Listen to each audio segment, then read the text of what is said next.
Welcome.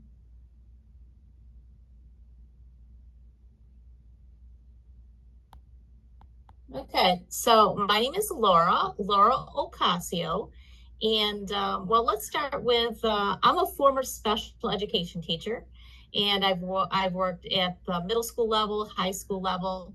I recently moved to a private high school, and I taught college and careers, and probably, 9th through 12th, I taught goal setting, every year. And I help kids with like interview skills and just kind of preparing for like adult life. And I've also taught a transition program, and I worked with a lot of kids that are on the spectrum, intellectual disabilities. So I did that for quite a while.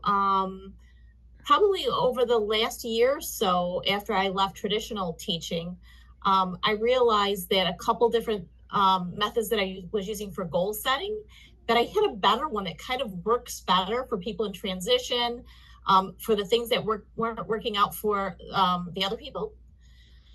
So I started the Ocasio goal setting system. And probably the biggest misconception that people have is because I'm Mrs. Ocasio, that it's called that because that's my name. But actually, it is, the letters are very significant. Like the O is for visualizing the outcome that you want when you're setting your goal. And then the C is for clarity.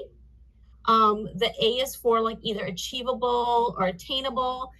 And the S is for support systems, which really wasn't any part of the other goal systems that I've done in the past. And then the I is for like itinerary, because I believe we're all on a journey for, through our lives.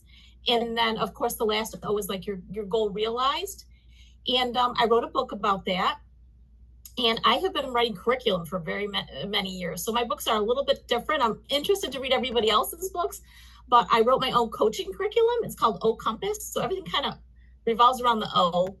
And Nice. So I do public speaking, and I've taught public speaking to students before too. And that's going very well, trying to get the word out about what I'm doing for goal setting. I live in upstate New York, in Rochester, which is kind of between Buffalo and Syracuse, kind of in that area. Very So cool. I also will be coming down in August, but it's not a jog around the block. It's not. I got for Mother's Day, I got for my family all 3 books. Oh, And so fun. which is going to be very helpful, because for those who don't know about like the Awaken magazine and the books, it's nice to say, you're going to be part of a collective group. This book is going to be very different. I realize that. Just kind of reading like what they were asking for. And I know we communicated a little bit. So it took me about like a kind of a week to say, this is kind of where you belong. This is not the traditional way that people are learning this.